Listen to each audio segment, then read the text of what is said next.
What an interesting time to be alive. You're now getting my voice instead rather than getting, well, my face.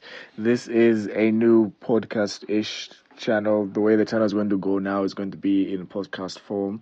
I can explain at the end, but I only got like 14 minutes. Welcome to Formula One.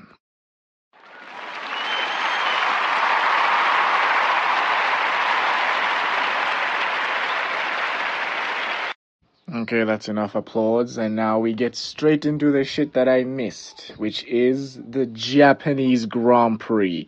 Let's not even talk about the result, because the result and qualifying was just simply lovely. In Max Verstappen's words, Max put that car on pole and found a way to keep both McLarens, not just one, but both McLarens right behind him, and had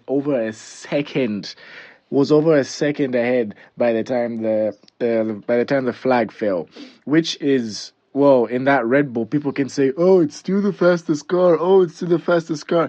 Do you know what I tell you when you say when you say that? Nah, I tell you to go shut the fuck up, because what do you mean that is the fastest car? You can see all practice they were fifth and sixth. If it was Sonoda, the fact that he found himself in in Q2 for that race was again simply lovely. That car is not the fastest car. You could see even when Perez was struggling, he was still able to put it on Q3 sometimes. Yes, he was. It was also a skill issue when it comes to him, but all in all, right? This race was amazing. Max on pole, Max getting all 25 points after a disappointing Chinese, and also, after a pretty good Chinese Grand Prix and Australian Grand Prix where he was on podiums both times. If my facts are okay, right, he was not. He was fourth place in China. Wow, in Australia, of course, he finished P2. So it's been a good start to the season for Max, but I haven't gotten to Bahrain yet. Don't forget, this is me recapping from what I have missed. So the Japanese Grand Prix, it was pretty uneventful when we watched it. I think the only excitement was from the Max fans, i.e., me, seeing him win a race this season. It looked impossible because the McLarens kept putting it on 1-2, and the fact that he first got a pole, then put it in the front, then won, converting that pole to a win is simply. I'll keep spamming simply lovely in this little podcast ish episode. So right now, all what is needed is for my guy to just go into Bahrain and do good, right? But we're not there yet. Let's talk about one Kimi Antonelli, or Andrea Kimi Antonelli. This kid is special. This kid is what we call generational, right? Not Piastri, but him specifically, right? This is his first season, by the way. He's coming to Mercedes, a team that is now, of course, censured to George, because George is pulling in the most when it comes to Mercedes. He's already got 2 podiums this season. As of the Japanese Grand Prix, he already had 2 podiums, which is in China. In China, is in China and in Australia. So you get to see, but this kid, right? This kid comes in, the team is with George, and not only does he recover from embarrassing qualifying start, from qualifying 18th, he comes up to P4 in the transitional period from dry to wets, where everyone was spinning. And he also spun, but kept it out of the wall and drove that car to P4, right behind his teammate, which is also something that he's been doing this entire time. He's almost right behind his teammate, other than in China, where he was 8th place.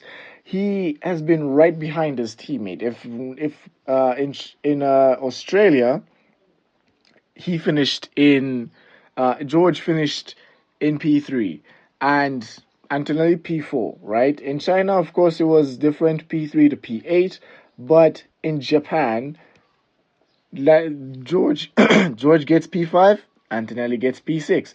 And also, of course, in the other race that I'm going to talk about, but this is about Japan. This is the man who's been in the top 10 finishing in the top 10 this entire time. Even the race that I haven't covered yet, he's been qualifying there, and then.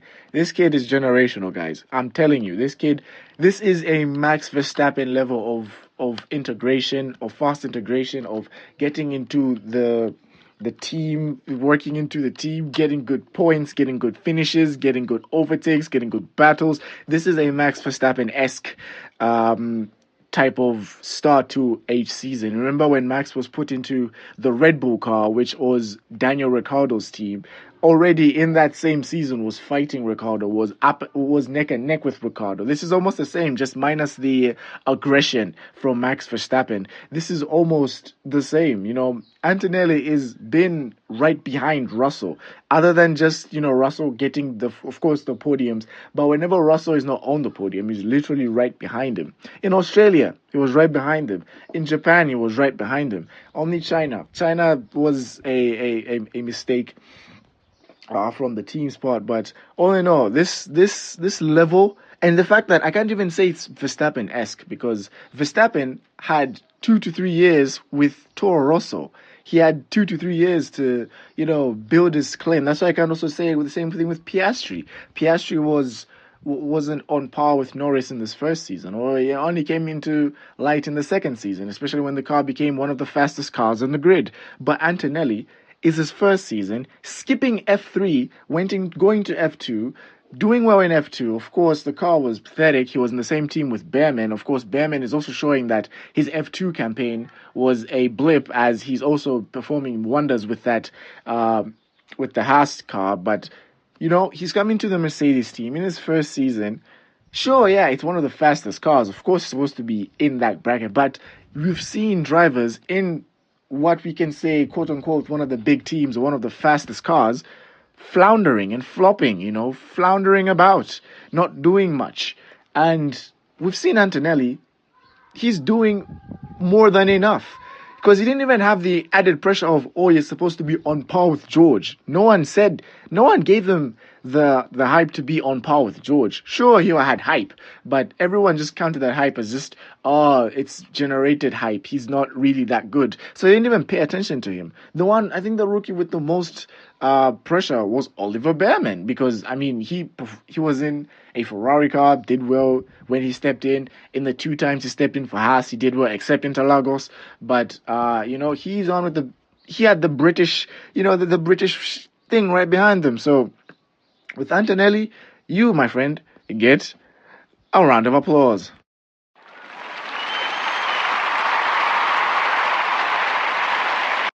So, in my sort of short rant with Antonelli, we can speak on other few people. I'm not gonna speak on Hamilton, because Hamilton, guys, come on, it's his first couple of races. Sure, there are other drivers as well having their first times in their team, but this is different machinery from Lewis. I'm not gonna talk about the fact that he's barely got top 4 or top 3, and he's winning the championship. Hype is already flying out the window. But hey, that was Japan, and that was a beautiful Japan. Let's give a round of applause to Japan.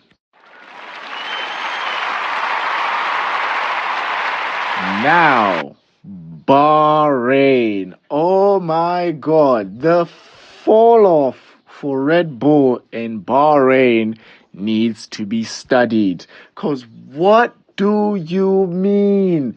They go from fighting for at least a podium, or a P4 or a P5, to P6. Max Verstappen had to deal with a P6. No problems from his car, no problems. He genuinely, on pace, was slower than an Alpine. Was close in pace with a Haas. Closer to a Haas or an Alpine on that day than he was to a Ferrari, or or better yet, a McLaren for that matter. This was a race to forget for Max. Finishing P6. I haven't seen Max finish P6 in a long time. I think I can say back to when he was first starting at Red Bull, or when he was at Toro Rosso. That's, when you could vividly remember Max finishing P6 or battling for P6. Let's not forget, he was P7 most of the race. He was P7 most of the race. And of course, Tsunoda did well. With Tsunoda, it's completely different. The cars actually become worse at the good time for Tsunoda. So he doesn't have a lot of pressure of, oh, Max is winning races while Tsunoda is finishing P8 or P9. No, the car is actually trash. So Tsunoda is able to be himself really good. And I don't think he's even trying to match Max's pace, like what every single teammate, including Lawson, has been trying to do, trying to match Max. Sonoda to me is just finding his feet. He's finding his own way. He's trying to make his driving style work with the car. Practice, he's doing lots of runs. He's doing lots of high fuel runs. He's doing lots with higher compound runs. He's doing very well. In practice, I always pay attention to Sonoda. Even though his overall pace would show like he's P17 or P18, I know it's a good thing because he's finding the limit. He's trying to find what he can do with the car, and this is what he can do with the car. So for Sonoda, it's really good that Red Bull are falling off this season and this dramatic, right? But for Max, it was a night to forget. He probably was pissed, and the fact that he kept getting annoying questions was probably the one thing that sort of like made him flip out even more. But let me tell you about something that I also say in the next episode. Give Oscar Piastri the keys to McLaren. I don't want to hear anything about no, Lando Norris has a chance. No, he's just having a transitional period. Oh yeah, sure. He's just trying to get used to the car. He's trying to do that. But do you know what his teammate is doing? His teammate just goes and wins 3 Grand Prix in a row. And his teammate just goes to win 2 Grand Prix in a row and 3 in general from China. Wins in China, finishes P3 in Japan, wins in Bahrain, and wins in Saudi Arabia. I said this after Bahrain is like, if he wins in Saudi Arabia, right, give him the keys, make him the championship leader, make him the number 1 driver, go win the championship with Piastri. And it might seem reactionary, right? But we're already in round 6. We're going to round 6 in Miami, guys. It's now or never. Give Piastri the keys, right? This other weekend, right? Give Piastri the keys to McLaren. Make him the number 1 driver. I don't want to fucking hear it. Make Norris fight for the championship hard for himself, while as do everything in your power to give Piastri the winning strategy. Because he's qualifying on pole. He's not making any mistakes in the race. Sure, in Jeddah, Max came alive, got a pole position, and had the battle for P1 that was really reminiscent of 2021, right? But did Oscar Piastri fall off? Did he lose concentration? No. He battled Max and won. So at this point, right, give Oscar Piastri the keys. My time is almost up, but I'm nothing else to say about Bahrain. Antonelli had an off race, finishing in P11. Bahrain was just an odd race. I feel like I can talk about the rookies properly in another episode, but as of now, my time, she's running out. Yes, I said she's. So, in general, give Piastri the keys. Max Verstappen is probably going to have a hard time fighting for championships. And yeah, thank you. I hope you like this sort of style. And if you do, round of applause for you. And if you don't, then I guess you still get a round of applause. Psych. You get laughed at, motherfucker. See ya.